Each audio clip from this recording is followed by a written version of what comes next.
What's up, y'all? This week 4. And once again, it's Dr. J and Dr. K. And we're back to give you another reaction and review to week 4 of HBO's In Treatment. Again, this is a show that we love with Aduba, and it's talking about Black mental health, Black therapists, and that sort of thing. So we're just excited that we have a show like this out there. So let's just jump into it.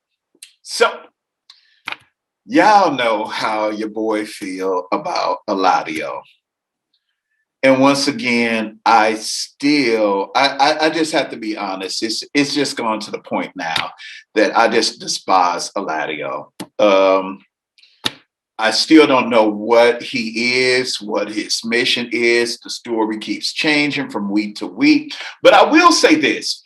I really think that it's less about trying to really get into the psychosis of Eladio, and it's more about Brooke.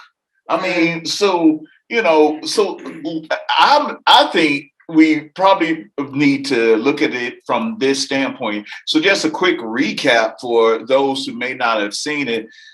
Basically, what we find is Eladio is finally getting what he wants, which is the meds.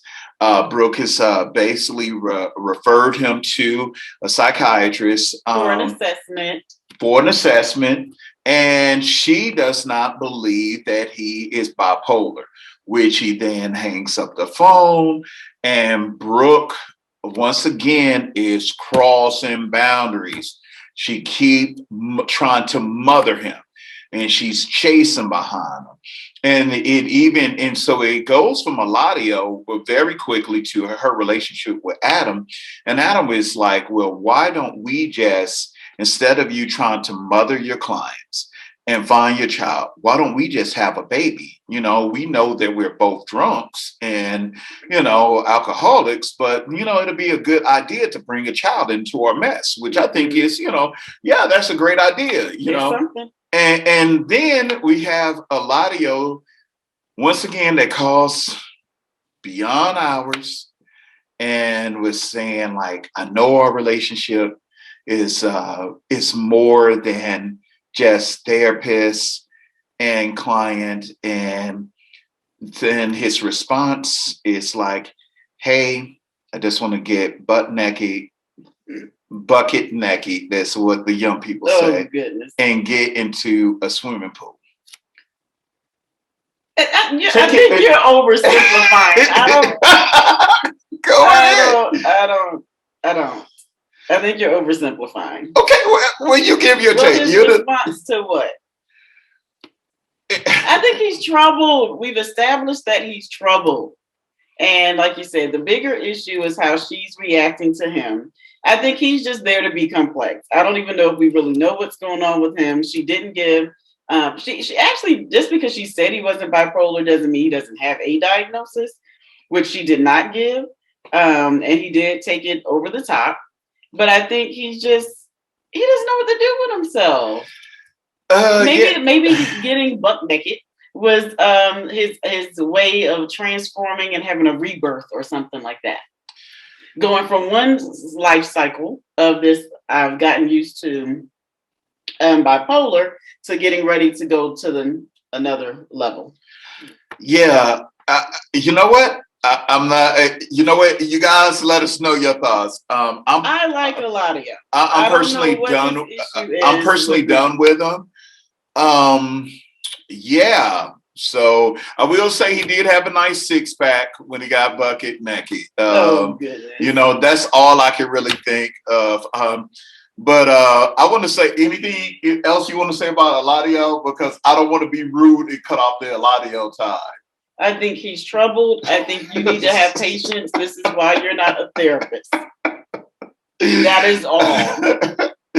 Moving on to one of my favorites is Colin. Yes, my boy. Now, Colin can go somewhere. He can go in the deep end of the water.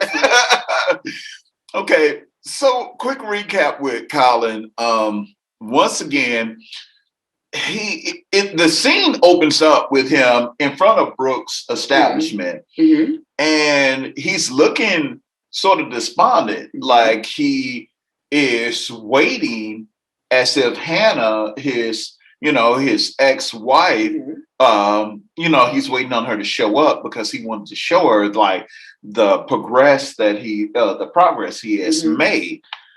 Okay, so then we get into the therapy, and Brooke is like, well, let us continue on because it's really not about the relationship between Colin. It's really trying to see if he is really fit for probation. That's really what we have in a nutshell. So now we, through Brooke, I think did a masterful job with really breaking down and trying to really get in investigating why Hannah didn't show up. And what we find in the show and what's revealed is that Hannah wasn't going to show up because one, she is in another relationship. Two, she is pregnant. And three, we find out that Colin has been lying about their relationship for the entire time.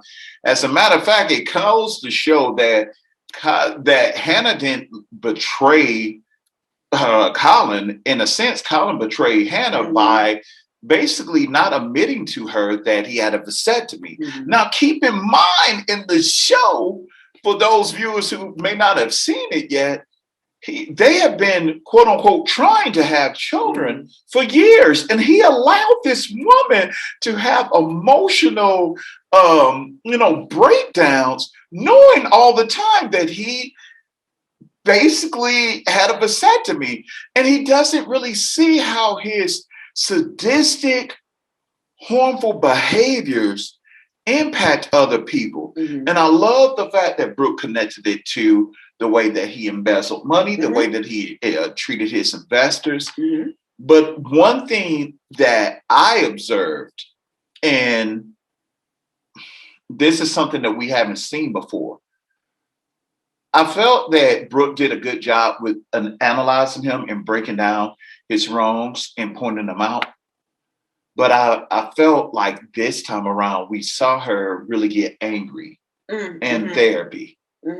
And this is me as just a cultural critic, letting you guys know, again, English professor. I'm reading that perhaps she was angry because it connects to her mothering her issues with having a child removed. And once again, and it was removed by her father. So she's looking at, once again, another male taking control and ownership over a woman's body and that sort of thing. So what are your thoughts about that with Brooke showing so much anger in this session? I think you're right in that. I mean, it's all fictional characters, but I think there is an element of triggering for her. Like, how dare you deceive somebody when she's in this moment of loss and belonging and trying to fill her space. But I think another thing, she said it, she had no more time left. And she's like, look, I need to say these things to you before you get out of here. And let's not mince words, let's not play. And that's how he is. And he's always, like, I'm Mr. Big Balls, I say whatever, and like, don't F around with me. So she's like, I'm just gonna give it to you straight. So I think some of it is personal feeling, and some of it is just, I just need to keep it real and tell you about yourself in this moment. And there's a space for that. I mean, people have different therapeutic techniques, but when you're dealing with just reality and giving people back, your experience of them in the room and what this has done to other people, because he's not getting it. He's still talking about everybody else's, fault, what they've done to him, how they perceive him. And I think she almost probably wanted to be like, I'll never like you, because this whole thing about you don't like me and, whatever. And it's not even about that. Like yourself. And how can you like yourself if you keep lying and you're okay with that? So, yeah, I don't know if I answered the question or not, but I think it's triggering. I think it's just giving it back to him and reflecting to him what he's putting out in the world, because he is not taking responsibility. And even when she confronts him about how Hannah would respond, then he turns on her. Oh, you wouldn't like her either. She's bad too. And it's like he's not ready for reality. It's just you just try to give him a little dose of it. I mean, and it's going to be interesting now that he has completed his 4-week process. How will they continue this relationship? So we'll just have to wait and see.